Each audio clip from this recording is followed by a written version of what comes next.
الحمد لله رب العالمين والصلاة والسلام على رسول الله وعلى آله وصحبه أجمعين.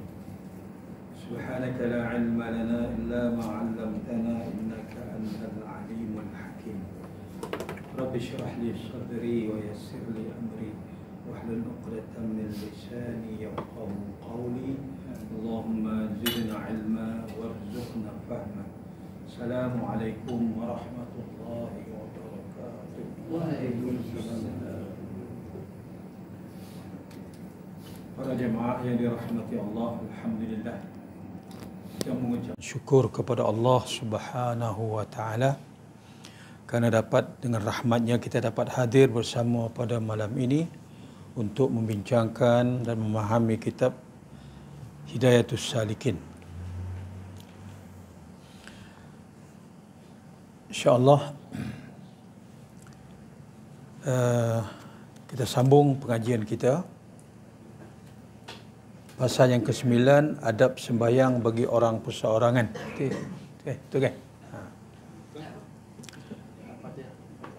Kita hari ini masuk tajuk yang baru, ciri yang baru yang keempat dalam memahami pengertian dan hakikat solat yang kita dirikan. Apa sebenarnya inti kandungan solat yang kita buat. Hari itu kita dah bincangkan tentang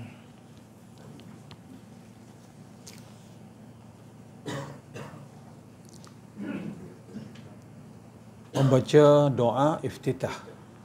Dalam mazhab Syafi'i, doa iftitah ini sunat abad, sunat yang sangat dituntut.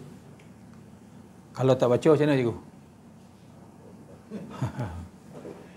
Terlupa lah, Mam. Terlupa baca doa iftitah macam? Tak ada masalah, sebab dia sunat. Masih dalam kategori sunat. Cumanya diberatkan dalam mazhab Syafi'i, sunat abad ni kalau terlupa, sunat hukumnya buat sujud sahwi. Selepas tahiyat tu innaka hamidum majid, kita sujud 2 kali. Kita baca tasbih kan. Subhana man la yanamu wa la yashu. Sunat.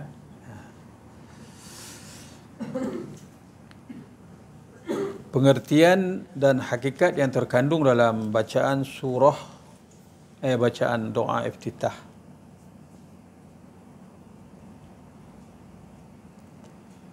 Sebut dalam kitab doa iftitah ni mengisytiharkan Allahu Akbar kabira walhamdulillahi katsira. Itu 2 perkataan yang sangat besar. Wa subhanallahi bukratan wa asila.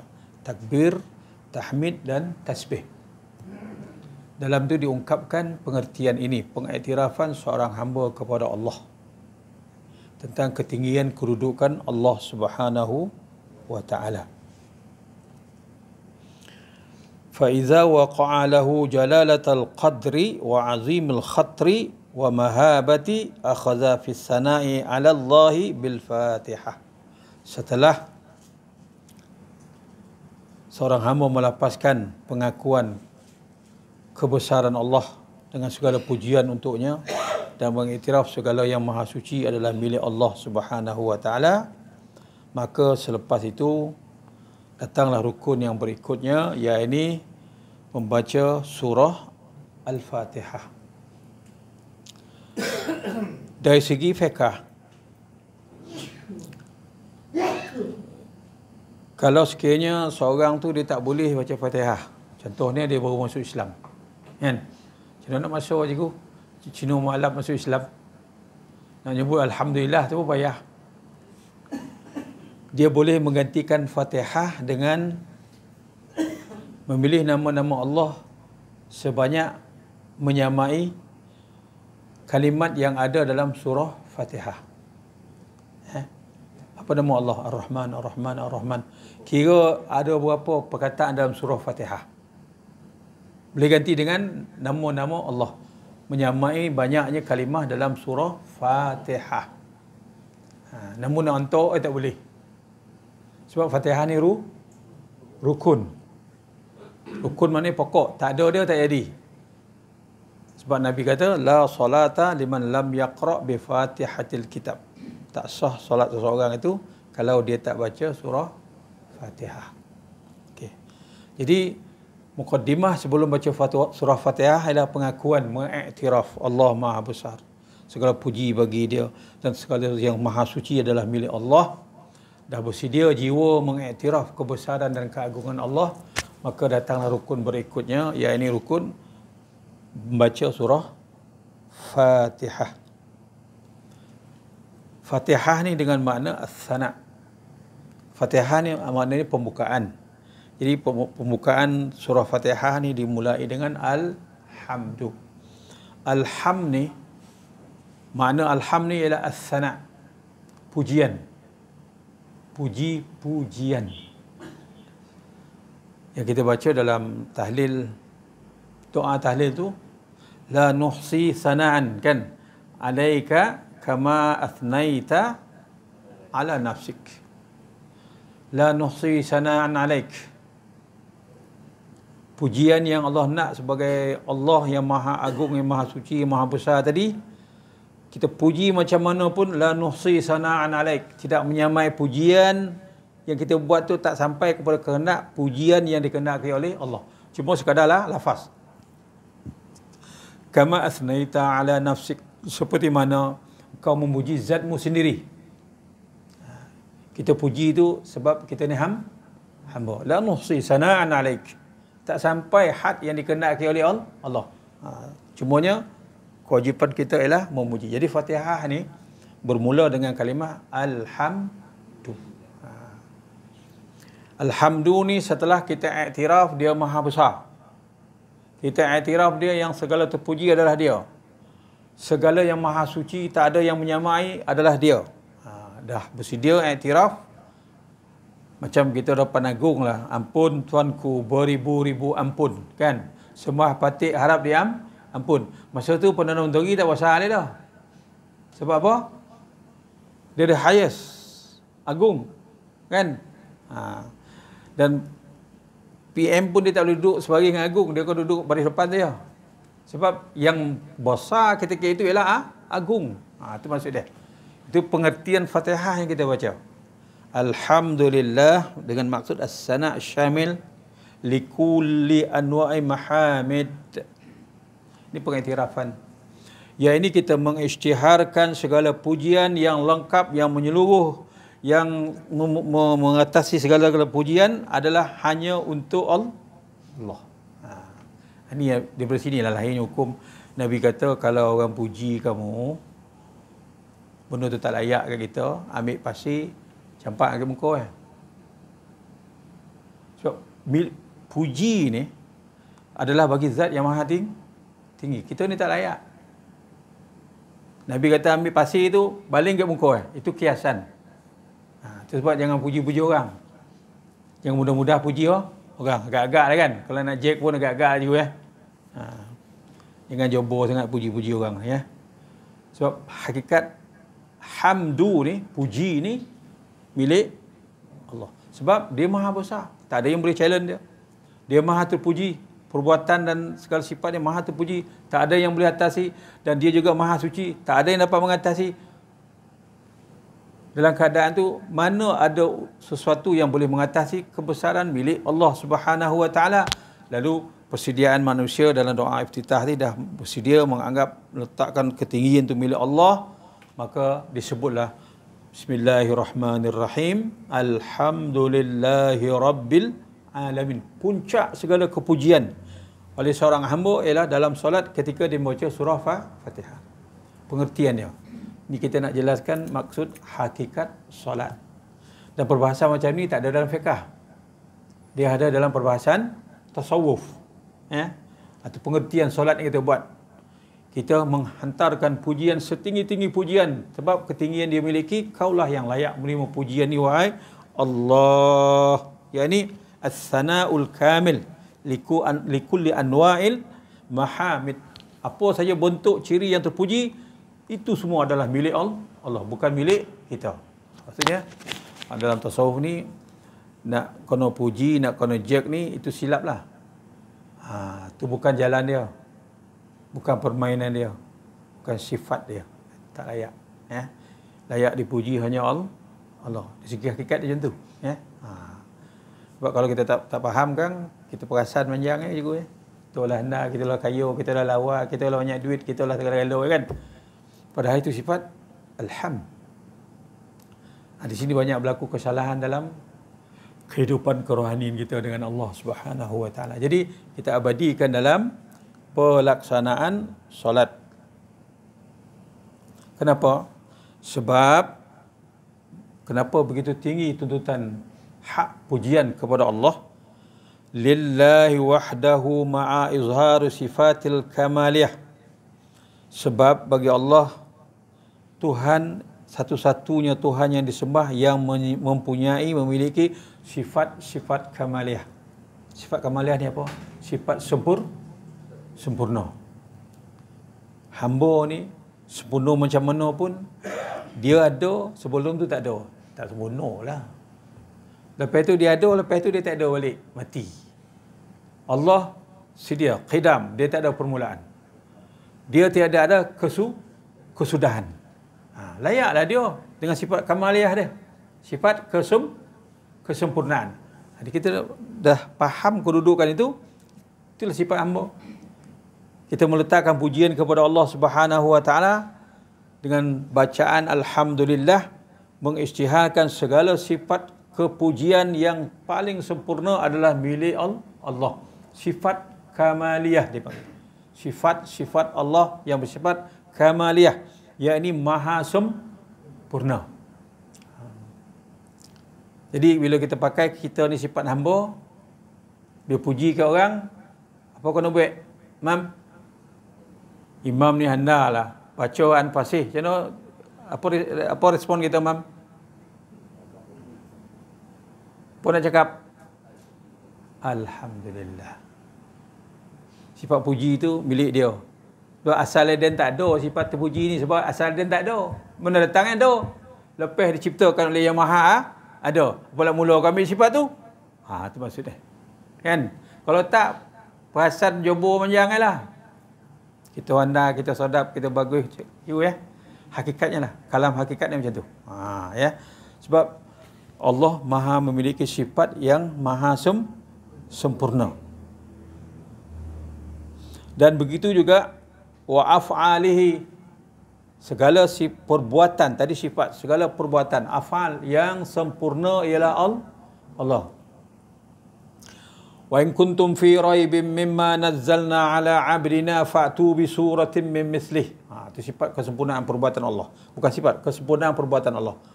Kalau kamu ragu terhadap Quran yang aku beri kepada kamu ni, kalau kamu ragulah, iyalah ni, ataupun boleh pakai ke ni? Kalau kamu ragu, aku cabar kamu, kata Allah Ta'ala.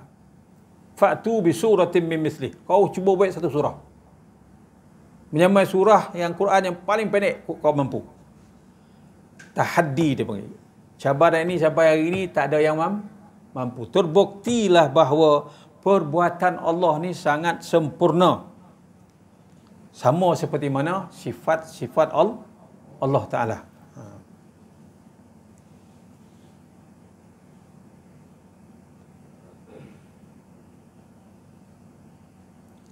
Alladhi khalaqa sab'a samawatin tibaqa. Allah menciptakan langit 7 lapis. 7 lapis tak ada tiang. Mangai. Situ kita dah kalah dah. Sab'a samawatin tibaqa. Allah suruh perhati tengok. Sifat ni buat bangunan tingkat-tingkat ni ada tiang, dia tak ada tiang. Tu pun kita dah surrender, dah kalah. Ma tara fi khalqir rahmani min tafawut. Kamu takkan jumpa cacat celah kurangnya untuk menunjukkan sifat cacat Allah Ta'ala pada perbuatannya. Takkan jumpa. Ma tara fi khalqir rahmani min tafawut. Farji'il basara hal tara min futur. Kalau kata cuba kaji peso tengok, cari kelemahan tak jumpa, ulang balik. Macam tu ni cabarlah kan. Kau tak puas hatilah, kau cuba balik, cuba cari kelemahan ciptaanku, perbuatanku. Ma tara fi khalqir rahmani min tafawut. Kamu tak akan temui cacat celah dalam perbuatanku. Ini pengakuan yang kita sebut terangkum dalam kalimah Alhamdulillahi Rabbil Alamin. Kita nak bawa bukan hanya lidah yang kita baca, lidah dan hati dan perasaan kita bawa sekali, satu pengiktirafan. Itu makna solat yang kita baca dalamnya surah Fatihah. Alhamdulillahi Rabbil Alamin. Kemana arah tujuan yang kita nak bawa tu? Tahmid dan pujian kepada Allah biqasdi ta'zim wa tasbih. Dalam tu juga mengandungi makna apa yang kita buat dalam solat tu, keseluruhan solat tu ialah menghasilkan satu natijah dipanggil ta'zim ala Allah. Maha agung. Itu sebab kita sujud depan dia.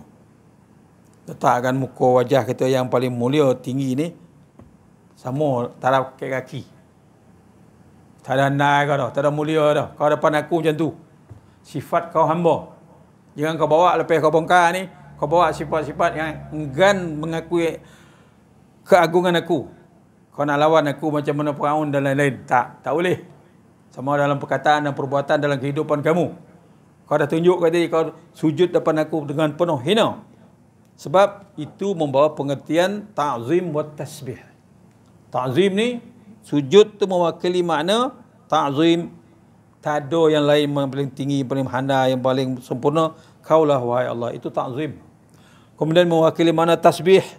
Maha sucimu wahai Allah. Tak ada sesuatu yang menyamaimu wahai Allah. Sama ada zatmu, sifatmu, af'almu dan asma'mu. Tak ada yang menyamaimu wahai Allah. Itu makna tasbih. Dan keseluruhan solat membawa makna ta'zim dan tasbih yang diwakili oleh kalimah Alhamdulillahi Rabbil Alamin. Sangat besar pengertian ni. Inilah makna solat yang Nabi bawa daripada langit, bawa kat kita ya. Daripada 50 waktu tu jadi 5 waktu tu. Ini dia. Supaya kita tak lokang dengan Allah Ta'ala. Tak bercorai tangga. Sehari 5 kali jumpa. Kan? Kita mau rumah, tak ada macam tu juga kan. Nak telik hari macam tu lah. Kau tak jumpa. Tak ada dah. Allah. Dia nak kita supaya hubungan tu kekal. Zahir dan batin. Diwakili oleh surah Al-Fatihah. Selain itu, dia juga dalam solat yang kita baca surah Fatihah, juga dia kata wayashtamilu ala syukri wa ta'ah. Juga mewakili makna syukur. Kita tengok tuan-tuan dalam solat tu memberi pengertian yang berbagai. Selain daripada ta'zim dan tasbih, solat yang kita dirikan dengan Fatihah tu memberi makna terlaksananya hakikatus syukur. Kan bosan makna serentak dalam tu ada segala-gala makna syukur meliputi dalam tu. Wa ta'ah, dan sifat sebagai hamba yang diiktiraf oleh Allah, ketaatan. Dalam tu komplit ada sifat taat seorang hamba. Wa tauhid, komplit. Dalam tu ada pengisyaran makna tauhid. La ilaha illallah, lengkap.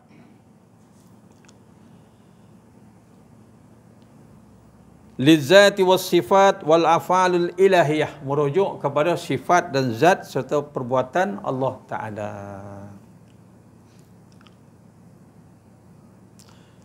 Jadi apa kesan pelaksanaan hakikat solat yang terkandung benda-benda itu tadi? Apa tujuan Allah suruh buat dengan mewakili makna dan hakikat yang kita sebut tadi? Wa huwa asasus suluk al-qalbi wal amali. Inilah asas puncanya lahirnya suluk. Apa dia suluk? Akhlak. Perangai baik, peribadi, hati budi, budi bahasa. Sini punca Kalau semayang tu betul. Kan bosa tu, ya. Maksudnya keluar daripada solat tu benda ni ikut sama. Lahirnya suluk. Suluk ni apa? Akhlak, perangai dan hati budi. Akhlak batin tu lahir. Ini maksudnya salata tanha 'anil fahsya'i wal munkar. Solat itu membentuk diri kamu benci kepada, menegah kamu daripada perbuatan keji dan mungkar. Lahirlah hakikat asasus suluk al-qalbi. Terbentuk hati kita dengan akhlak pribadi dan akhlak batin yang mahmudah, yang terpuji. Wal amali, dan juga dia membentuk perangai, karakter dan perilaku lahiriah, zahir dan batin. Sebab akhlak ni dia lahir daripada dalam. Dia bukan buat-buat depan orang kami elok cakap ya kan. Belakang segala yang tak pernah sebut dia orang sebut dia kan. Tak. Zahir dia sama, batin pun sama. Sebab yang lahir di batin ni az-zahir yadullu 'alal batin. Yang zahir ni menunjukkan yang ada dalam batin. Dan cakap dia kasar tu, hati dia tak sampai terus. Hati dia tak sampai tu. Tak kaya kat tu terus. Kan? Dia cakap bunyi ya jahat, bunyi ya kasar. Tapi hati dia tak jatuh terus. Tak pakai cakap tu terus. Yang keluar tu tak elok lah dalam tu. Janganlah pura-pura kan, nak boleh cakap lah kan. Ada tu dah. Semua otak lah kau tu. Asas solat yang dibina yang demikian tadi, wahwa asasus suluk al-qalbi wal amali. Dia membentuk akhlak pribadi, zahir dan batin. Di sini punca akhlak baik ni daripada solat. Bukan dia buat-buat dah, dia fikir-fikir. Akhlak ni bukan dipikir-fikir. Akhlak ni daripada hati. Hati yang mana? Hati yang patuh dan tunduk di hadapan Allah. Ta'zim dia tadi depan Allah Ta'ala. Keluar lepas tu bawa sifat tu. Anugerah daripada Allah. Kau boleh buat-buat.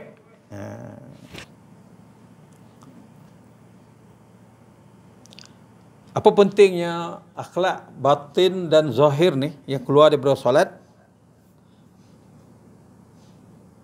Fi istish'ar azamatil khaliq wa ni'matil alamutanahiyah. Kenapa perlu akhlak ni sabit daripada batin, lahir dalam zahiriah kita? Supaya dia lahir fi istish'ar. Istish'ar ni apa tuan-tuan? Istish'ar ni soda. Kalau kita ibaratkan lampu istish'ar ni, buka ya, keluar cahaya. Maksudnya dalam kehidupan ni akhlak Nabi apa? Siddiq, amanah, tabligh, fatanah. Tersemat dalam hati dah. Sampai masa nak menunjukkan sifat benar, automatik tegak dengan sifat benar. Siddiq. Berdepan dengan kehendak, dia mesti bersifat amanah, automatik lahir sifat amanah sebab dia daripada dalam. Itu pengertian solat. Istish'ar azamatil khaliq. Rasa keagungan Allah tadi yang kita bina dalam solat tadi lahir dalam kehidupan, perasaan hati kita. Apa-apa yang kita buat, tengok balik kehendak Allah suka atau tak. Allah perintah ataupun Allah larang. Itu maksud dia. Syuur tu. Syuur yang hidup. Dalam batin kita dipanggil syiar.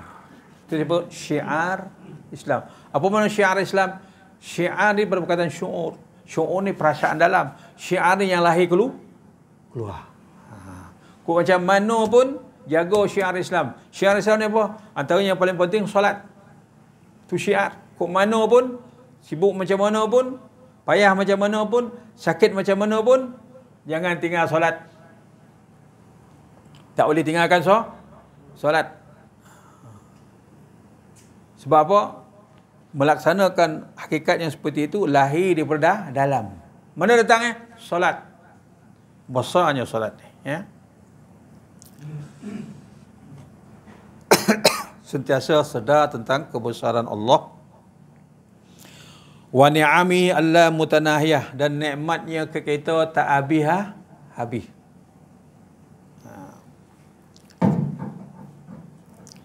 Dalam proses penciptaan insan, manusia ni dijaga oleh Allah Ta'ala melalui malaikat. Tiap-tiap di manusia itu, tiap-tiap anggota dan panca-indera manusia itu dijaga oleh malaikat. Berapa banyak seorang manusia dijaga oleh malaikat atas perintah Allah Ta'ala? Kan? Mata ada malaikat jaga, hidung ada malaikat jaga, telinga ada malaikat jaga, selera ada malaikat jaga. Semua diurus. Nikmat la mutanahiyah, nikmat yang tidak terhitung banyaknya. Tapi ini persoalan ghaib, tak nampak je kan. Aku tundang beri bajet ke cikgu, 100,000 baik kenduri, nampak 100,000 kan. Ini tak nampak. Dia kekal sebagai perkara ghaib untuk menguji keimanan seorang insan. Tidak sampai kepada keyakinan itu perlu kepada ilmu. Lahirlah keyakinan. Ya. Kalau tak jaga kat malaikat, kita ni jaga kan.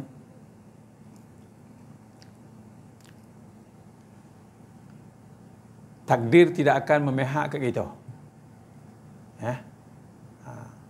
Takdir itu diurus oleh malaikat. Sempurna, rapi dan teraturnya susunan nikmat dan rahmat Allah kat manusia. Bila masa macam tu, manusia tak terasa usang budi kan. Sebab tak nampak. Benda ni ghaib. Beriman kepada perkara ghaib ni salah satu daripada asas iman. Ghaib tu tak nampak. Macam mana nak pergi nampak? Quran beritahu, hadis beritahu benda-benda ghaib ni. Kan? Jadi solat ni mewakili perasaan zahir dan batin kita. Bersyukur pada nikmat yang Allah beri kat kita ni yang tak putih-putih. Wa in ta'uddu ni'matallah la tuhsuha. Allah Ta'ala kata, kau nak kira nikmat yang aku beri kat kau ni tak terkira-kira banyak. Ya, tak terkira-kira. Khuliqa mimma indafiq. Contohlah proses kejadian manusia. Manusia diciptakan daripada air mani. Allah suruh kaji macam mana proses penciptaan manusia tu diciptakan oleh Allah Ta'ala. Sains menunjukkan sekali air mani tumpah 300 juta sperma lahir macam berudu. Yang hidup hanya satu. Macam mana tu? Persoalan macam mana itulah kelemahan insan. Membuktikan kebesaran kekuasaan Allah. Lepas tu tiap-tiap sperma tu macam berudu dalam mani tu. Kajian sains menunjukkan dia ada 25 juta pasang. Sains kata genetik. Unsur genetik. Apa unsur genetik tu? Kalau Melayu, lahirlah anak Melayu, sifat Melayu, kulit dan sawo matang, hidung yang tak mancung macam orang Pakistan kan. Itu dipanggil genetik.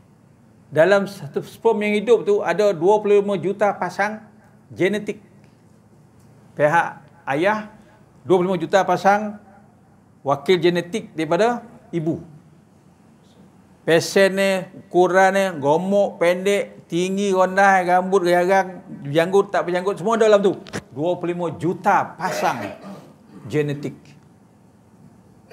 Kata orang Jawa, how can? Macam mana Allah lebih wet macam tu punya kocik pada sperma tu. Nak tengok dengan mata kasar tak nampak. Pakai kanta tu, mikroskop tu pun nampak. Macam mana dia sumbek dalam tu 25 juta unsur-unsur genetik. Oh, impossible kata akal kita. Itulah kekuasaan Allah Ta'ala. Nikmat yang diciptakan untuk kita. Alhamdulillah. Terima kasih wahai Allah. Jadi solat ni mengiktiraf nikmat Allah. Wa ni'amahu la mutanahiyah. Nikmat Allah Ta'ala beri kita ni tak terhitung banyaknya. Tapi kita tak sadar diri, rasa macam tak ada apa-apa kan. Sebab perbanding kita, rumah kita 3 bilik, orang tu 7 bilik rumah kita kecil. Kita rasa miskin. Orang tu kecil Porsche, kita kata kan kancil. Kita buat perbandingan bunuh lahiriah, bukan kepada apa yang disebut oleh Allah dalam Quran. Kelebihan kau kek mana? Kek kereta kau, kek duit kau, kek rumah kau, kek dunia. Mana kelebihan kau? Yang kita guna kelebihan dunia lah. Kan? Kita rasa rendah pada apa? Tak apik je calon untuk enam.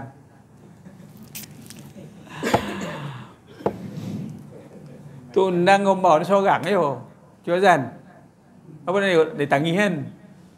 Dia bukan perut awak, salah saya gigih. Kan? Mana Tuhan? Joki kita ada masing-masing. Dah sama. Mungkin joki kita senyap, mungkin senyap. Tapi tetap hamba. Dan dalam tu lebih kurang seberapa sikit tu, itulah ujian. Nikmat dengan ujian dia, syukur. Miskin dengan ujian dia, sabar. Dapat tak syukur dan sabar tu? Bahas balik dalam tasawuf. Apakah hakikat syukur wa sabr? Itu semua ilmu. Dalam tasawuf kan dibaca tu. Apa hakikat syukur dalam hidup ni? Macam mana melaksanakan sifat syukur ni dalam kehidupan kita? Macam mana melaksanakan sifat sabar dalam kehidupan kita yang dikehendaki oleh Allah Ta'ala? Tu semua so kena cek tu. Kau dapat nikmat itu terima kasih tak Madan? Kau mau cek panjang kata baby. Kan? Mau cek tahu juga kan? Mau cek tak puas hati lah. Kan? Tak puas hati banyak. Bila tak puas hati ni, hati susah. Betul tak tuan? Bila kita tak puas hati, hati kita susah. Sebab apa? Orang tu duit banyak, kita tak banyak. Dan kau banyak lah duit. Kok banyak. Jangan pakai kok tu. Kau joki kau pakai tu, tolak joki kau. Nak lebih cari lain. Tak ada kok dah. Pula kok pula. Maksudnya lah. Kan? Kehidupan kita berdepan dengan realiti yang disusun oleh Allah. Dapat banyak tu, Alhamdulillah. Tak dapat pun, Alhamdulillah. Usaha lagi. Di sana ada rezeki lain. Apa nak Tuhan? Kan senang hidup ni dengan Allah Ta'ala ni. Tak sia-sia Allah Ta'ala ada. Kan baca je tu kan senang. Bila tak dapat baca tu cikgu, tak berhati. Perpasal dan tak dapat, dia dapat. Ya kau tak ada joki. Habis cerita. Joki kau kat lain. Kan senang hidup ni kan. Cuba lagi. Sekali gagal bukan mana selamanya kita gagal. So lagi. Fa iza faraghta fansab. Bila setelah selesai kamu berusaha. Setelah selesai kamu beribadat. Wa ila rabbika farghab. Bergantung ke Allah Ta'ala lepas tu. Dan sorah ni Allah Ta'ala. Qajur dan amal dan solat dan zikir dan tasbih dan apa usaha cari duit dan sorah kau. Kau dah kau lah. Dan terimalah apa yang ada. Tak ada dakwah dakwi dah. Nak macam mocek tak ada dah. Sebab apa? Nikmat yang Allah bagi ni ghair mutanahiyah. Dia tidak putih-putih. Cumanya kita nak ikut kehendak kita. Kan? Kita ikut kehendak kita ke ikut kehendak dia?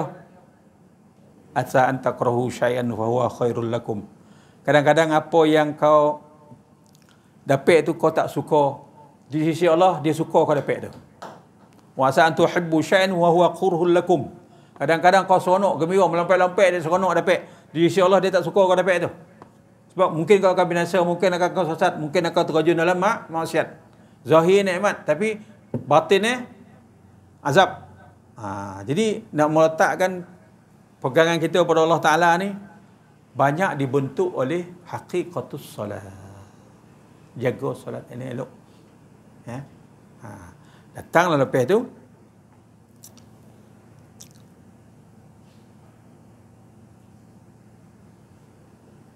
rukun yang keempat tadi ya, Fatihah. Alhamdulillahi Rabbil Alamin. Kita kalau tengok keadaan di Palestin sekarang ni tuan-tuan tak sanggup kita nak tengok seorang ayah nangis depan jenazah anak dia. Dia yakin Abah redha kau mati. Kau dipilih oleh Allah Ta'ala. Tu kalam tu kau senang buat je. Ya. Kau sampaikan salam Abah kepada Rasulullah. Kan cakap orang gila tu, cakap orang mati. Pesan ke anak tu, kau jangan lupa wahai anakku, kau sampaikan salam Abah kepada Rasulullah. Apa mana tu? Pahit, kehidupan susah, makan susah, air tak ada, bom turun tiap-tiap hari. Anak mati, keluarga mati, anak yatim berpuluh ribu. Yatim piatu. Derita. Tapi dia yakin. Kirim salam ke Allah Ta'ala. Allahu Akbar ya. Macam mana lahir perkataan tu? Keyakinan yang batin tu bercakap. Allahu Akbar. Ini solat. Solat menghidupkan mana ini? Mana ada dalam agama lain bunuh macam ni? Tak ada. Islamnya. Itu hakikatus solat. Alhamdulillahi Rabbil Alamin. Kita ni dah di pattern kan, dah dibentuk kerja kita macam tu. Kau ikut je. Seolah-olah macam mayat yang diatur. Mayat yang diatur. No comment. Itu hakikat penyerahan yang benar. Seolah macam itulah. Faham yang kita nak sampai lah. Buatlah takat kita mampu. Kita dengan Allah ni seolah-olah seperti mayat yang diatur. Telangkup lah, ngereng lah, duduk lah, tokan lah perut. Kau lah yang hidup macam tu je. Itu hakikat yang dinyatakan dalam pelaksanaan solat. Segala-gala tu kumpul dalam tu. Kan hebat makna solat tu. Tinggi pengertian solat. Solat ni apa keadaan tak boleh tinggal. Sama ada keadaan diri, duduk ataupun baring, selagi waras. Sebab pengiktirafan kepada keagungan azamatullah. Alhamdulillahi Rabbil Alamin. Pujian kita hantarkan kepada Allah. Ar-Rahmanir Rahim. Kaulah Tuhan yang Dialah Maha Pengasih, Maha Penyayang. Apa yang ada dalam bacaan Fatihah? Alhamdulillahi Rabbil Alamin. Maksudnya lintas langsung, live. Kan kita sebut itu solat Mi'rajul Mu'min. Solat ini adalah Mi'raj orang mukmin menemui Allah, tapi pertemuan dalam bentuk roh. Alhamdulillahi Rabbil Alamin.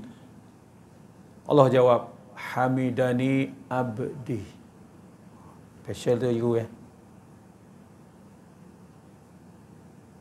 Kita bayang macam ni. Ramai-ramai pertemuan hari keputeraan Raja Negeri Sembilan. Cik Padang tu dia ada tengah stage tu. Kita panggil dia Tengku, nyawa dia tak? Ikut. Ramai-ramai orang tu lah. Berpuluh ribu orang dekat Padang tu. Tengku ke tangan. Nyaut Tengku tak? Hal dia nyaut kan. Dia kandung lah. Ramai-ramai tu. Ini specialnya. Kita baca Alhamdulillahi Rabbil Alamin. Allah jawab live. Hamidani Abdi. Hamba aku Haji Jalal ni dia memuji aku. Itu timah balik masa solat tu yang penting tu. Dia respon. Kan? Dia nak beritahu, asah kau ingat keadaan. Macam tu ya. Hamidani Abdi. Kau puji aku. Dengan sifat pujianku yang sempurna. Nak beritahu, terima kasih lah. Macam tu lucu ya. Dan mak kau, nama kau. Macam tu lah. Nama kita ada kat dia. Pengaduan. Satu detik pun kita ni tak lepas daripada perhatian Allah Ta'ala. Kau dengar soal tu. Ar-Rahmanir Rahim. Dialah Tuhan yang Maha Pengasih, Maha Penyayang. Asna alayya abdi. Sanaan dari jiru. La nuhsi sanaan alaik. Bila kita baca Ar-Rahmanir Rahim, Allah jawab, Asna alayya abdi. Hamba-Ku ini memuji aku. Dengan penuh bangga disebut. Bukan tepuk sebelah tangan je ya. Bukan tepuk sebelah tangan. Ini hakikatus salah. Asna alayya abdi. Allah, specialnya. Ini pengertian kita kena hayati ni dalam ruh solat. Asna alayya abdi Ar-Rahmanir Rahim Maliki Yaumiddin. Dialah Tuhan yang maha berkuasa pada hari akhirat. Apa Allah jawab? Asna alayya abdi. Allah jawab selepas itu, Hamidani abdi, asna alayya abdi, Maliki Yaumiddin. Dia juga menyebut tentang kalimah, hamba-Ku sanjung kekuasaan aku. Bila kita baca Maliki Yaumiddin, Iyyaka na'budu wa iyyaka nasta'in. Allah Ta'ala kata di sini, wahai sepulan, bagi dua, aku bagi dua. Separuh untuk kau, separuh untuk aku. Bagi dua je aku. Dalam solat tu Allah beritahu, Iyyaka na'budu, ini untuk aku. Hak kau kena beri kat aku. Patuh, tunduk, beribadah, itu hak aku. Iyyaka na'bud, kau yang aku sembah, itu hak aku, kata Allah. Kau beri betul-betul kat aku. Wa iyyaka nasta'in, dan kepada kau aku mohon pertolongan. Ini hak kau. Allah kata bila kita baca iyyaka na'budu wa iyyaka nasta'in, hadza nisfahu li wa nisfahu li 'abdi. Separuh ini untuk aku, separuh untuk hamba-Ku. Wa li 'abdi ma sa'al. Untuk hamba-Ku ini bila minta iyyaka na'budu wa iyyaka nasta'in, confirm aku bagi. Don't worry. Pegang betul-betul janji itu. Kita Imam Junaid, iyyaka na'budu wa iyyaka nasta'in, niat dua benda yang paling penting. Niat ikhlas, Allah beri kita ikhlas. Yang kedua, niat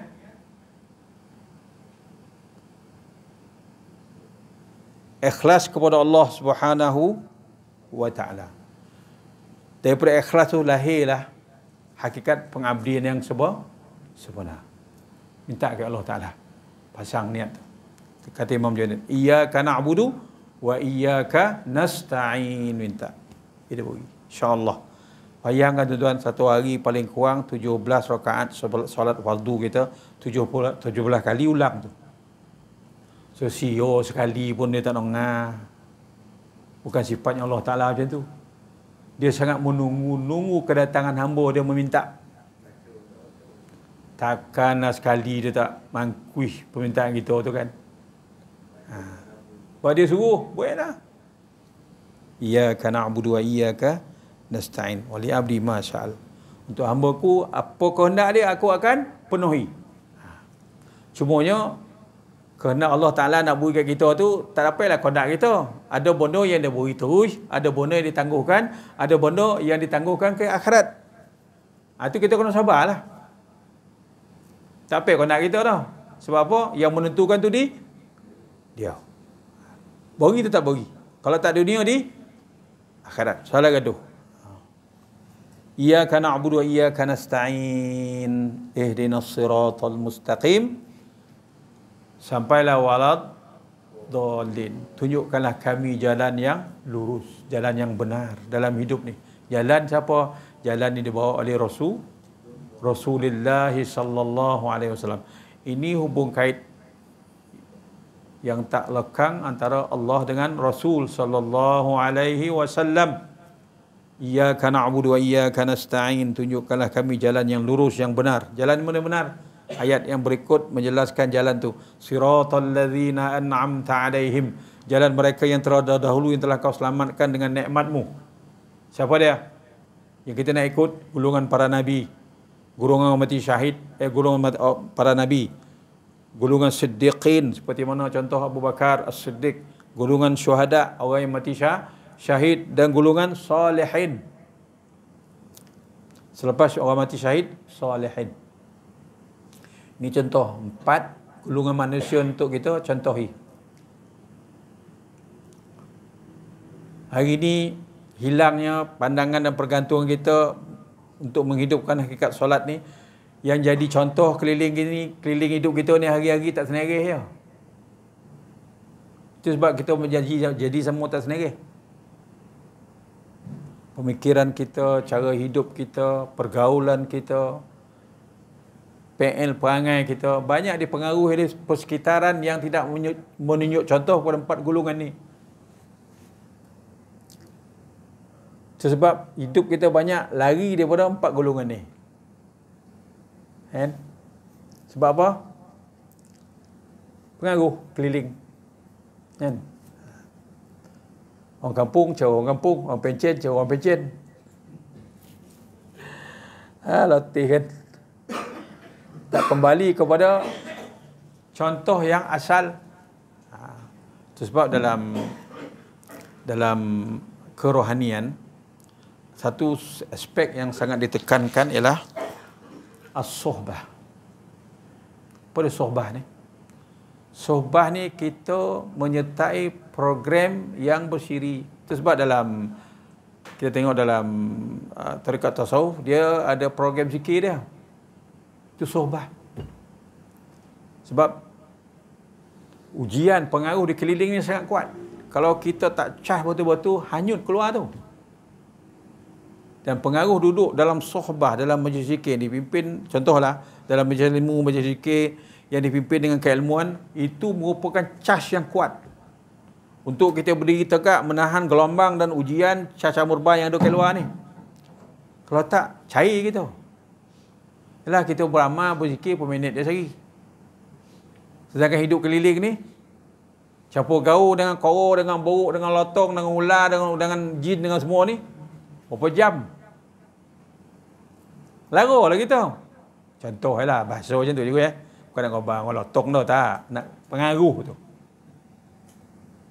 Di sini peranan solat ni. Betapa besarnya solat. Sebab Nabi kata, selesai solat ni, urusan dunia kamu selesai dan akhirat kamu selesai. Pengertian tadi sangat besar yang ada dalam solat. Jadi maknanya orang yang memahami hakikat ni, dia tertunggu-tunggu waktu untuk bertemu dengan Allah dalam solat. Inilah keadaan terpaksa kata sembahyang tu kan. Baru nak duduk dah azan kan. Tak patutlah cakap macam tu. Apa kau buat tadi? Kan? Patutnya tak lahir cakap macam tu, sebab tak lahir. Panggilan solat tu untuk jumpa dia. Hayya 'alas salah. Hai tu apa? Come here. Allah panggil. Kan? Suara tu suara manusia azan. Bukan juga azan tu. Suara azan. Hayya 'alas salah. Allah bagi pinjam perkataan tu, asal perkataan dia punya. Dikumandangkan oleh suara insan. Sautul qari kalamul bari. Suara tu suara manusia, hakikat kalam tu dia punya. Kita nak cakap bahasa hakikat lah. Kalam hakikat. Mendonga azan tu dengan pengertian hakikat. Kalau dengan besok, labai azan. Kan? Zahir, hakikat panggilan Allah. Kan lain dengan suara dia? Allahu Akbar ya. Iyyaka na'budu wa iyyaka nasta'in ihdinas siratal mustaqim. Jalan mana? Siratal ladzina an'amta 'alaihim. Contoh yang kita nak ikut nampak terang jelas tu. 4 golongan tu. Para nabi, siddiqin, syuhada, salihin. Kehidupan dia orang ni kita jadikan contoh. Hari ni siapa kita jadikan contoh? Tunggu Deraman, Sin On, Mak Badawi, boleh? Made. Yolah dia jadi ikutan tu. Heboh, ini tokoh kita, pemimpin bangsa, bapak kemerdekaan. Ke mana nak buat tu? Kita bukan menafikan jasa orang, tapi hakikat kita cakap dengan kalam hakikat ni. Adakah dia akan jadi ikutan kita? No. Itu sebab Allah beri prinsip melalui lisan Nabi, la ta'ata li makhluqin fi ma'siyatil khaliq. Kamu tak boleh ikut jalan pemimpin yang sesat, yang tak betul, yang salah. Salah tetap salah. Sekarang ni SPRM, ni cerita dunia pula ya. Hidup ni dunia akhirat tak boleh lagi. Sekarang ni SPRM terdapat mengesan harta salah seorang Perdana Menteri yang paling lama di Malaysia ada di dua negara sebanyak 180 bilion ringgit. Banyak tak? Mana ambil duit tu? Mana ambil duit tu? Tu soalan pertama. Duit siapa tu? Orang mujur dia macam tu itu. Kau silap. Siratal ladzina an'amta alaihim, 4 ni. Para nabi, siddiqin, syuhada, salihin. Kau ikut dia apa? Kau undi dia apa? Suluh muka tu, suluh jantung, kalbu tu, dia ikut siapa? Tu mana ni kalah hakikat ya. Ni kan kalam politik ni dah. Kan orang UMNO kan bengih sekarang. Ni kan cerita UMNO, cerita PAS ni dah. Ni cerita kalam hakikat. Kau ikut siapa yang kau isytiharkan, yang kau ikrarkan dalam Fatihah tu. Siratal ladzina an'amta alaihim. Dalam solat kau ngaku macam tu. Luar solat kau ikut siapa? Ini persoalan berat ni tuan-tuan. Kau ikut merabur-rabur kan tu besok. Kau nak mati besok merabur. Dalam semayang kau cakap macam mana? Di luar semayang? Ini salah puasa ni. Salah puasa. Syahadah kau palsu. Apa dia syahadah? Apa mana syahadah cikgu? Penyaksian. Pek ni. Mana kau nak buang penyaksian ke pek ni? Dulu, kini dan selama-lamanya. Kau memang bangga. Nampak nak stupid ni. Tak ngaji. Ta'asub. Ekstrim dengan slogan tu kan. Dahsyat ni. Saya duduk Gombau 3 tahun je agama tuan-tuan. Ya. Yang lawan saya makin ketua kampung. Koyok. Konon dia orang Kuwait. Kabel besar. Apa hari kau nak lawan Allah Ta'ala? Asal sebab apa kau lawan lebay? Tak gomar cara dia. Cara mana kau nak? Cara Oden lah. Itulah dia masalah. Itulah dia. Ini jadi ikutan orang. Membuta tu tuli. Kita ikut secara membuta tuli tidak berdasarkan iman dan ilmu. Orang ni Allah Ta'ala kata, wa nahsyurhu yaumal qiyamati a'ma. Aku akan himpunkan dia di padang mahsyar dalam keadaan mata dia buta.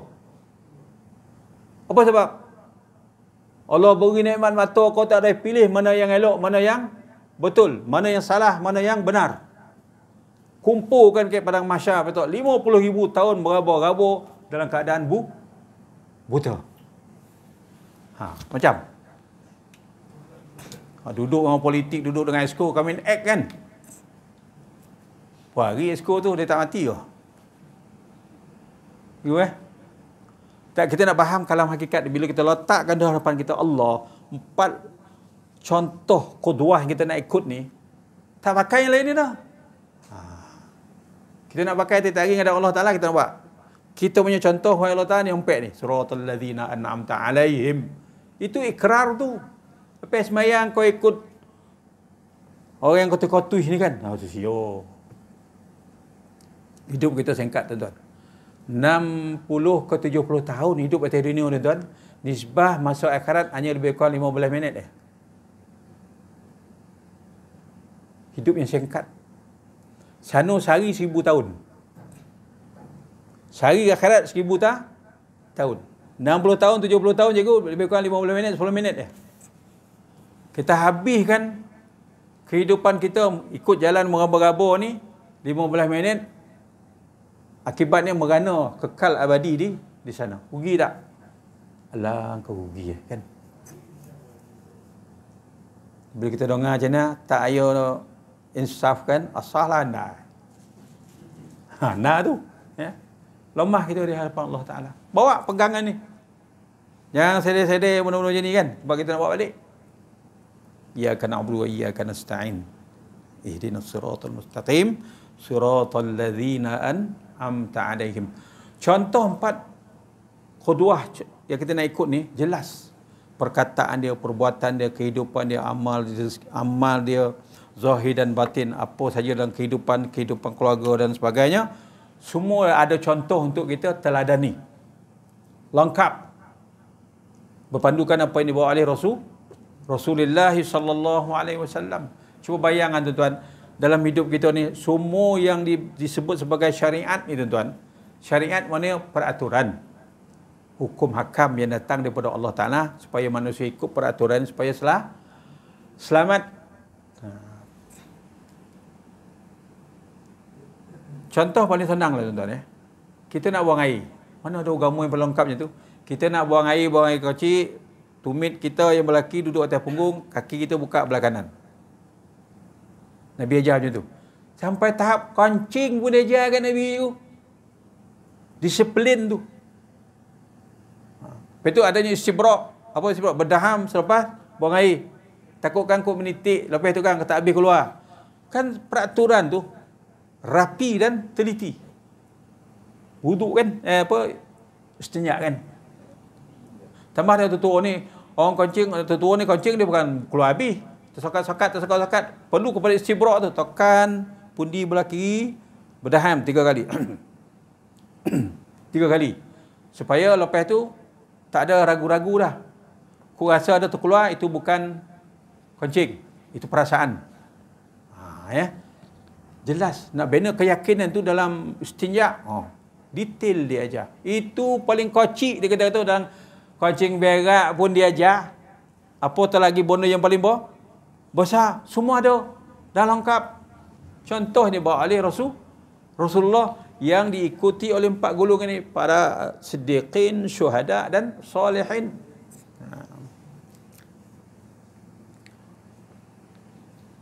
Syekh Ahmad Zaini Dahlan, salah seorang mufti Syafi'iyah di Saudi sebelum golongan Wahabi ambil take over Saudi, dia mufti Syafi'iyah. Syekh Ahmad Zaini bin Dahlan. Dia ulama Indon. Orang Banten. Tergali kubur dia.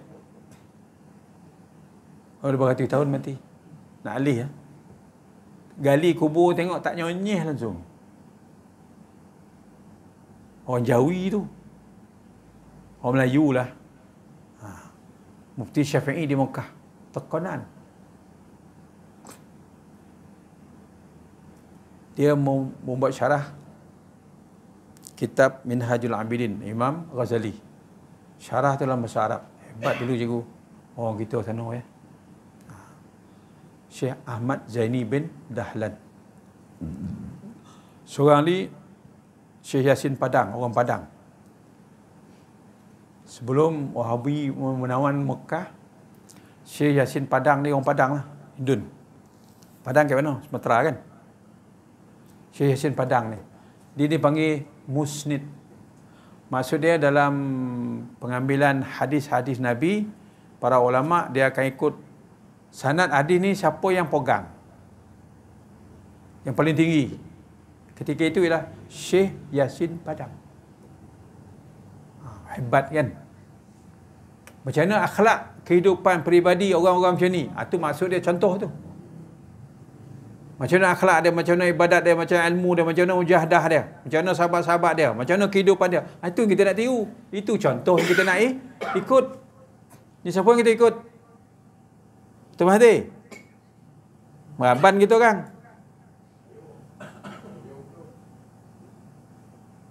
Dia SPRM bisa ada duit di luar negara. Saya mana ada duit. Mengak dia. Orang mengak boleh ikut kau? Tu yang dia sekali 8 bilion kat luar tu, mana datang tu? Depa kata saya banyak duit, ada luar negeri kan. Bohong. Itu kita nak julang jadi contoh tu kan. Layak ke jadi contoh?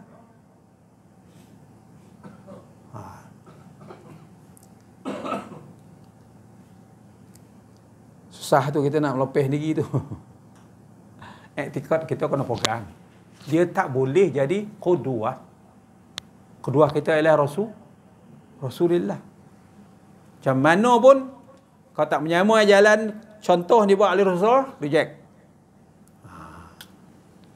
Ni orang kita ni, orang parti kita ni, bendera semua kita, pokoknya itulah. Itu tak valid. Payah hatimu kan? Cikgu. Lama ni kita macam tu, lama dia. Tak boleh. Ini pengiktirafan yang ada dalam solat. Yang kita kena abadikan dalam kehidupan di luar solat. Berapa banyak orang meraba-raba.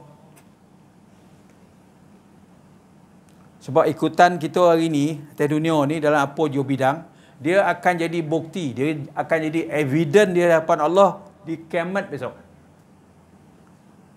Evidence ni bukti lah cikgu ya. Apa bukti kau ikut dia, kau dah tahu dia selesai. Kau ikut ni 1, 2, 3, 4, 5. Mana mengat? Mana nak suruh kan? Sebab apa ikut dia? Dia dapat projek. Itu di palanya. Dia jadi kroni. Kalau insyaAllah, ya, benda tu akan menjahanamkan kita. Kita datang kepada Allah, diri dah hadapan dia, Allahu Akbar. Tak ada yang lain dah. Hancur, musnah, fana yang lain ni. Dalam solat. Tapi dalam lepas solat, jadi balik. Peraya ni. Iyalah kau ni. Kata Allah Ta'ala kan. Iyyaka na'budu wa iyyaka nasta'in ihdinas siratal mustaqim siratal ladzina an'amta 'alaihim. 4 ni. Ghairil maghdubi 'alaihim. Bukan jalan hidup sistem pemikiran undang-undang orang yang engkau murkai. Orang yang dimurkai oleh Allah dalam maksud maghdub di sini ialah orang-orang Yahudi. COVID hari tu tuan-tuan, yang reka vaksin tu Yahudi lah. Di kabarnya ubek, padahal bukan ubek. Vaksin Pfizer yang kita cucuk hari tu, dia adalah racun menggunakan teknologi nano, membunuh dan melumpuh serta melemahkan daya tahan penyakit dalam tubuh manusia. Dipanggil imun. Dah cucuk semua orang, baru boleh berpura-pura di mahkamah kan, toke Pfizer tu dapat bersalah. Orang dah kena cucuk lah kau dah.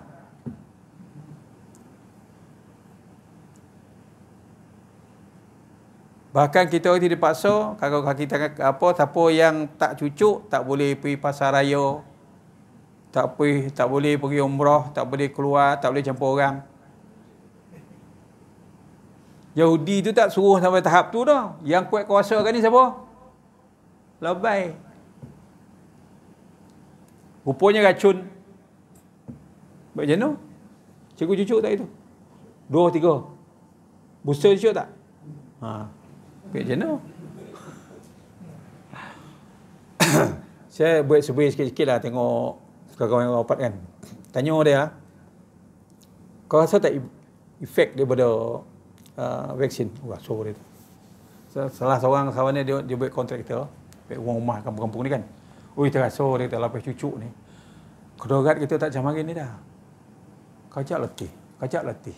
Maksudnya daya tahan kita dah lemah. Betul lah vaksin tu. Tapi adakah ini matlamat dan tujuan makhluk semuanya akan diizinkan oleh Allah? Allah tak tahu ke benda ni? Di sini balik. Kita bersandar pada kekuasaan Allah. Hidup mati ni susunan Allah. Sakit sihat ni susunan Allah Ta'ala. Tiba-tiba ada makhluk yang cuba nak kacau sistem ni. Macam kita ada Tuhan. Kita ada Allah. Di sini peranan ibadat. Ibu kepada ibadat ialah solat. Selain solat fardu ada qabliyah, ba'diyah. Selain daripada ba'diyah, qabliyah, ada solat duha, siang. Kan?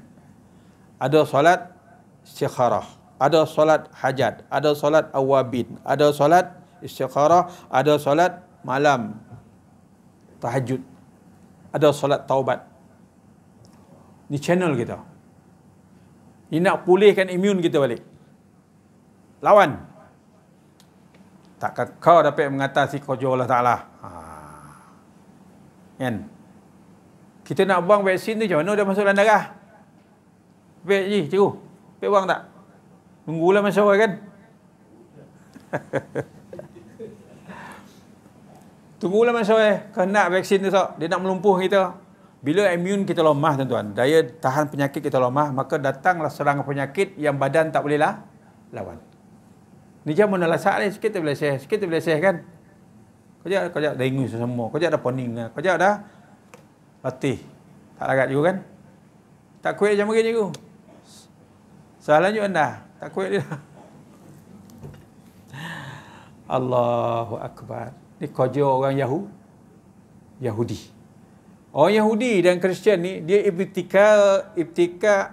ibtikarul wasail. Dia sentiasa cari jalan macam mana nak memusnahkan manusia. Apa logik dia cucuk ni?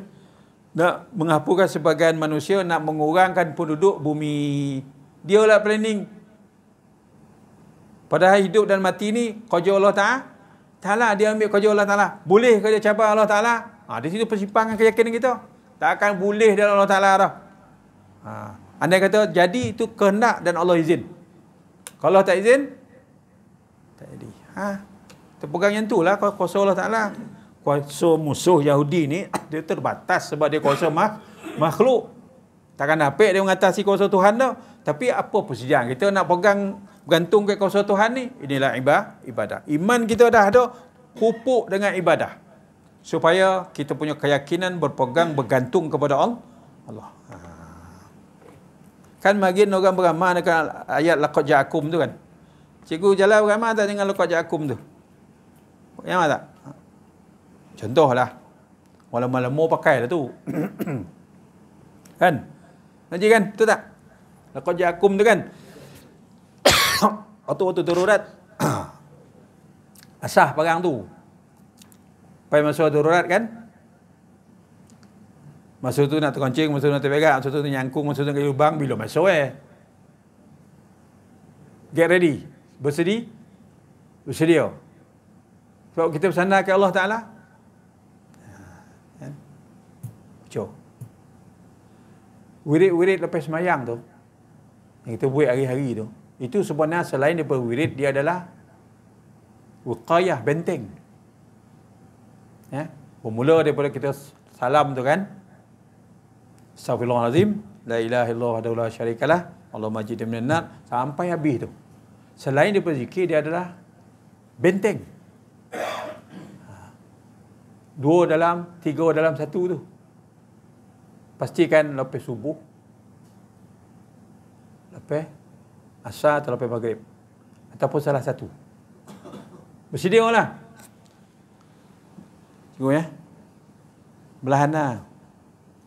Apa yang kita isi lepas tu? Afdaluz zikri fa'alamu annahu la ilaha illallah. Biar dia berkubang kat situ dalam lubuk hati tu. Hakikatul kalimatullah. Allah. Kita nak beri dia ingat, kena supply lah. Hantarlah bekalan dengan zikrullah, biar dia ingat, biar hati kita tu segar. Sebab segala yang tak elok, perangai yang tak senerih ni semua datang dari dalam. Pukul dengan kalimah tu biar dia keluar. Ganti dengan kalimah Allah. Itu maksud dia. Itu pemahaman orang dulu dalam beramal. Ganti yang tak elok tu dengan kalimah Allah. Berasak lah buat juga kan. Dekat 100 lepas semayang subuh tu sikit wah. Nah 100 kan. La ilaha illallah. La illallah. 100. Apa yang nak buat lagi? Kan? Apa nak tunggu lagi? Bila? Cuba tanya dia kita. Apa nak buat dia lepas ni? Apa nak tunggu lagi? Bila nak, kalau nak buat? Masa ada 3. Masa telah lalu. Jangan fikir tu dah lepas. Now, sekarang. Sekarang Allah bagi hidup ni kena buat. Next akan datang, mustakbal belum tentu milik kita. Tak apalah nak buat amal minggu depan dah mula. Yo kau nyawa kau sampai minggu depan. Masa depan belum tentu milik kita. Milik kita sekarang. Bila Allah bagi kita sihat, sadar, boleh waras lagi fikir ni, waktu itulah peluang. Buat. Jangan tunggu lepas ni lah. Tak lama lepas ni lah. Jangan. Sekarang, gobut. Kan? Entah ya atau tidak, boleh sampai esok pagi juga kan. Ingat nak bangun malam, mana kan bangun bukan buat. Nolah tahu, pagi esok kojok-kojok dah tak nyahut dah. Jangan bertangguh, buatlah perlahan. Pena boleh. Ghairil maghdubi alaihim. Apa yang dikehendaki daripada jangan ikut jalan orang Yahudi ni, cara dia, pemikiran dia, teori dia, doktrin, apa yang dia cipta yang tak elok untuk kita ni, talak bulat-bulat. Yahudi ni dia pandai. Sebab dia orang yang mencipta tamadun. Dia mendahulukan. Contoh dalam keuangan dunia dikuasai oleh dua keluarga Yahudi, Rothschild dan Rockefeller. IMF, bank apa pinjaman antarabangsa tu milik Yahudi tu. Keluarga Rockefeller dan Rothschild. Keturunan dia pegang. Bank IMF tu yang beri pinjam ke seluruh dunia tu Rothschild dan Rockefeller punya. Beri pinjam, dia beri syarat satu bunga.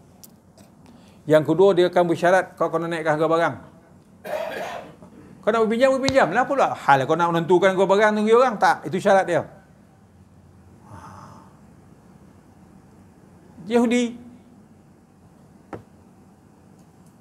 akhirnya terikat dengan perjanjian itu. Terikat kita sampai bila-bila. Itu Yahudi lah. Kemudian dia sudut saintifik.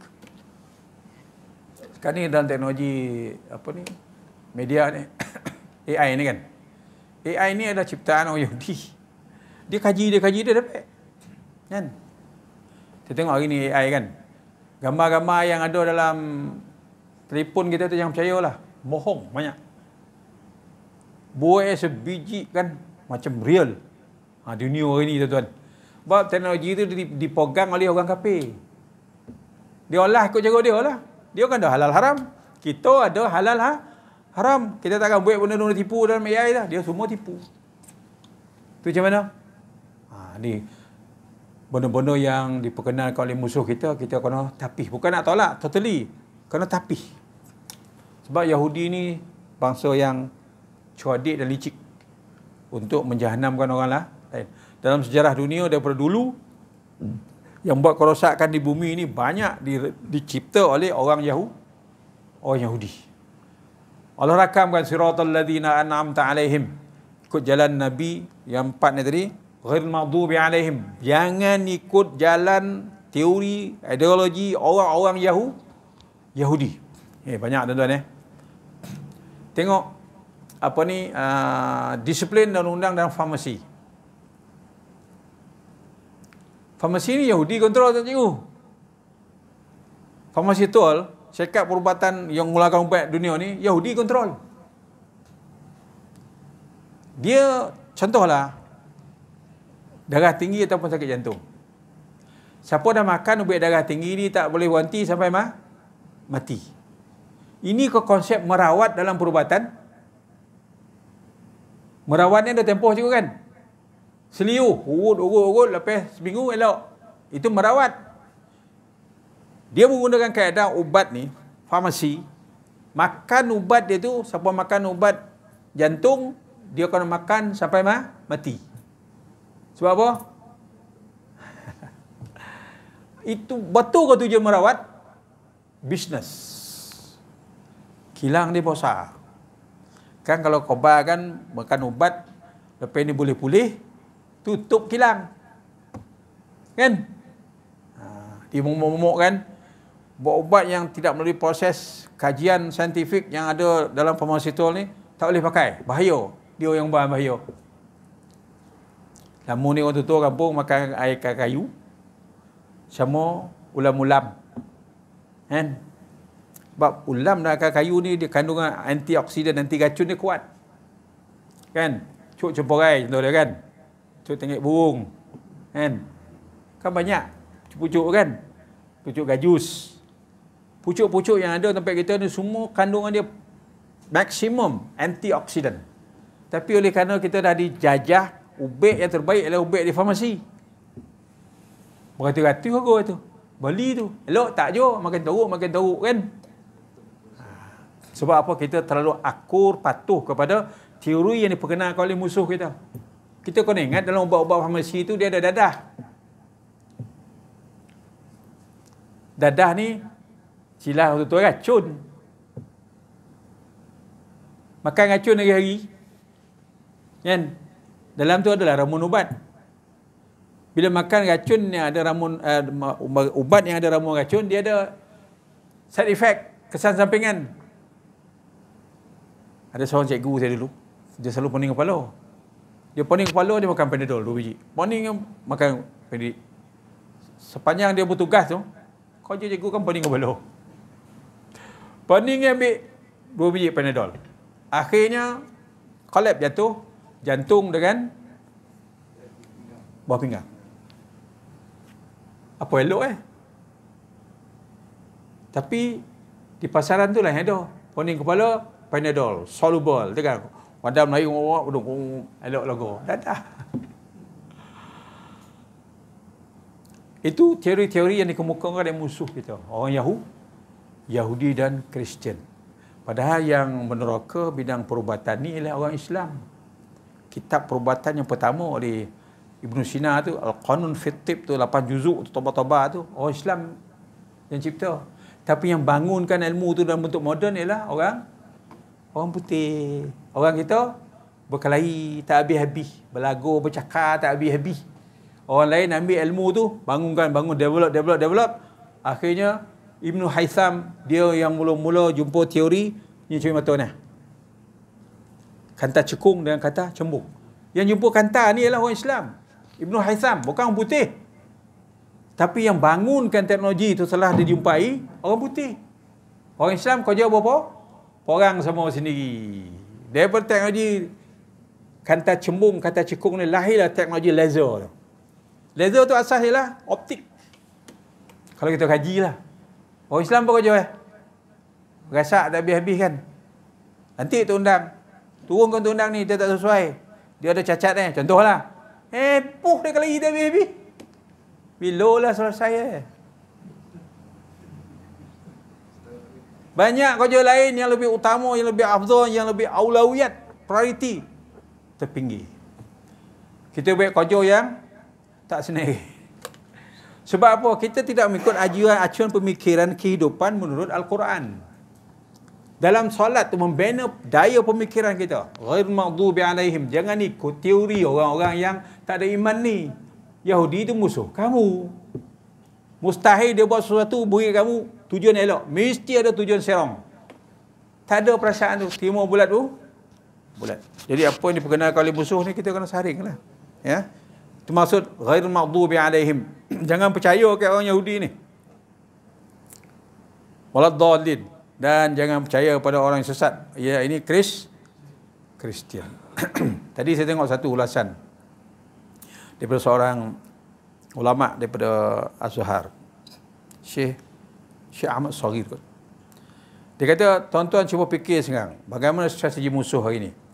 Selama ni dunia barat menafikan hak Palestin sebagai sebuah negara. Tapi penghujung-penghujung ni, bila keadaan dunia dah mula berubah, tunjuk perasaan di negara-negara Eropah menyokong Palestin, dah ketara, tiba-tiba 5 negara pemegang veto PBB isytihar menyokong Palestin. Selama ni veto ni lah yang memusnahkan harapan umat Islam nak iktiraf Palestin. Tiba-tiba persidangan baru ni PBB 5 kuasa veto iktiraf kewujudan negara Palestin. Yang menentang hanya satu yang mereka kalah dia, 5 lawan 1. Tengok ulama-ulama ni bacaan dia tajam kan. Kenapa hari ni mereka iktiraf? Sebab dunia dah mula nak beralih sokongan. Dalam masa yang sama 5 kuasa veto ni nak juga wujudnya negara Israel. Tuntut orang Palestin tak nak Israel, buang negara Palestin yang sah. Tak. Iktiraf bagi 2. Kok boleh lah. Itu sebenarnya wayang ya. Contohlah. Kan? Yang Islam ni kena jauh fikir. Kan? Yang fikir baik kodok ya. Strategi yang berlaku di keliling kita ni menentukan nasib masa depan kita. Ulama ni pemikiran siasah dah tinggi kan. Kita fikir tadi, betul lah. Selama-lama ni sejak wujudnya negara Palestin 1948, tiba-tiba 5 kuasa veto ni hari ni iktiraf. Pelik tak itu? Sebab 5 kuasa ni dia bukan Yahudi, dia Kristian. Kenapa? Kristian dan Yahudi ni dia abang adik.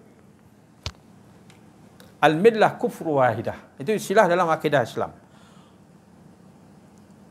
Nama kafir ni dia satu agama. Apa pun nama dia, kufru millah wahidah. Dia satu agama.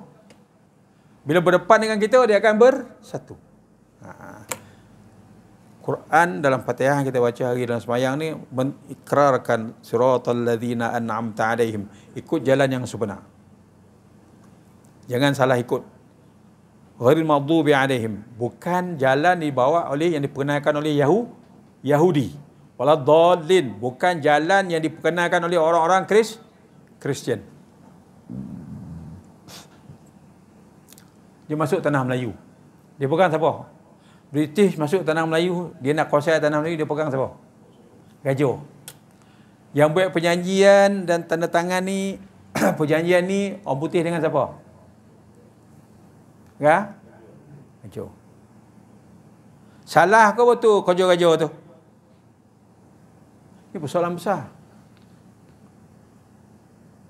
Kita tidak dapat mengatakan yang salah tu salah, yang betul tu betul. Sebab yang ada di hadapan kita tu. Ini berkait dengan persoalan agama, iman, keyakinan. Sebab garis pandu yang diberi oleh Nabi, la ta'ata li makhluqin fi ma'siyatil khaliq. Tak boleh taat kepada makhluk. Tak kira lah siapa makhluk, raja ke, agung ke, siapa ke. Kalau dia salah, kena kata salah. Tak boleh taat. Itu siapa punya arahan? Di sini persimpangan kita. Antara agama dengan kehendak bangsa, kita tak jelas. Kesilapan dulu. Dan ini strategi British.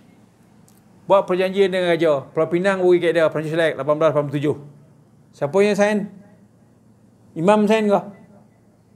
Tak laku imam dah. Raja. Sebab apa dia pegang Raja? Pegang kepala, ikut-ikutlah. Itu strategi orang kafir. Buat perjanjian di Pulau Pinang, bila ambil Perancis Select, ambil Pulau Pinang. Rifle ambil Singapura. Tengok perjanjian-perjanjian yang dibuat tu. Semua berat sebelah. Tapi yang sign siapa? Gajah. Yang dimangsa siapa? Rakyat.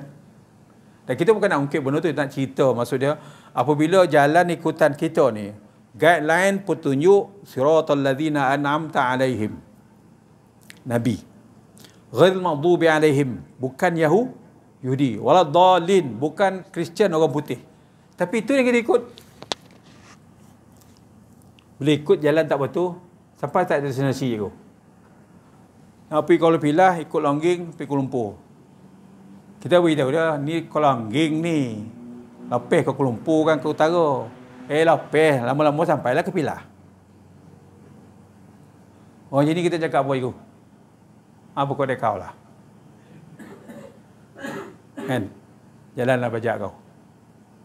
Oh, jadi tak pek akal kita dia kan. Orang terlampau cerdik.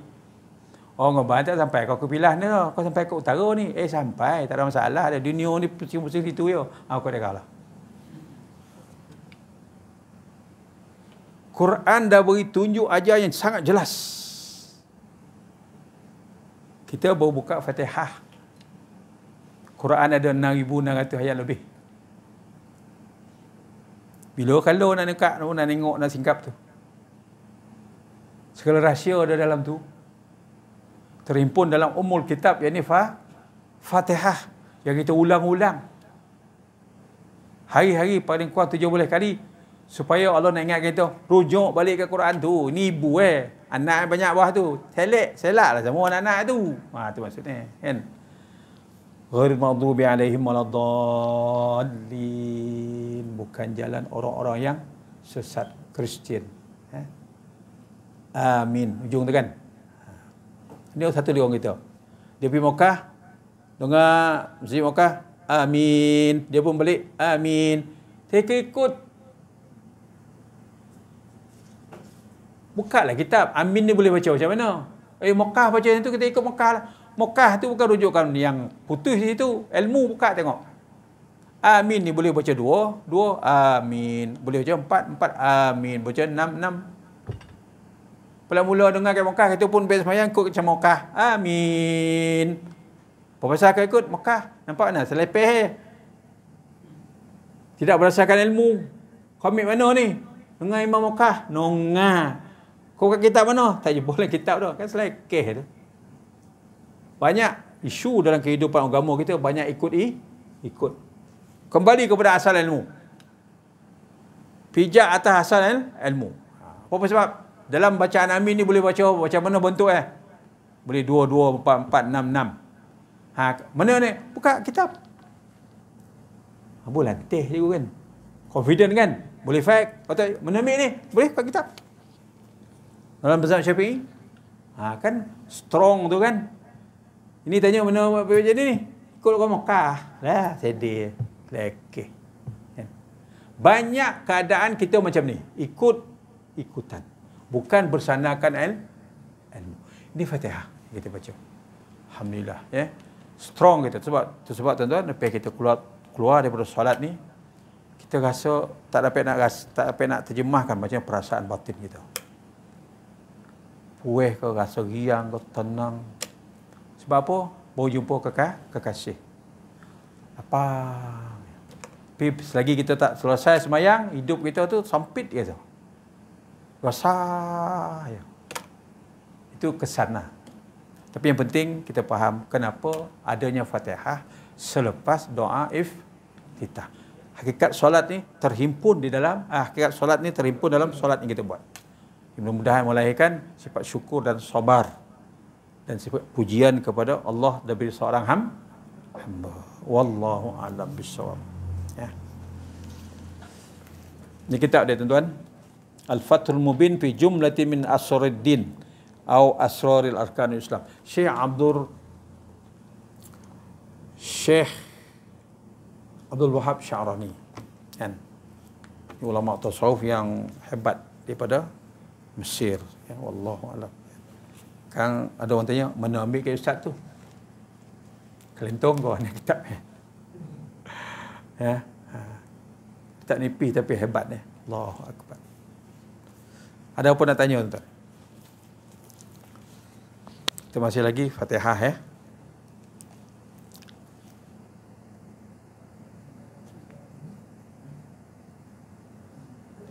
Ini je 30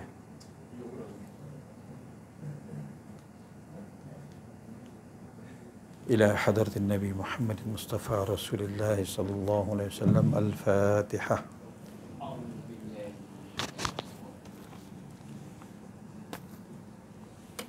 السلام عليكم ورحمة الله وبركاته.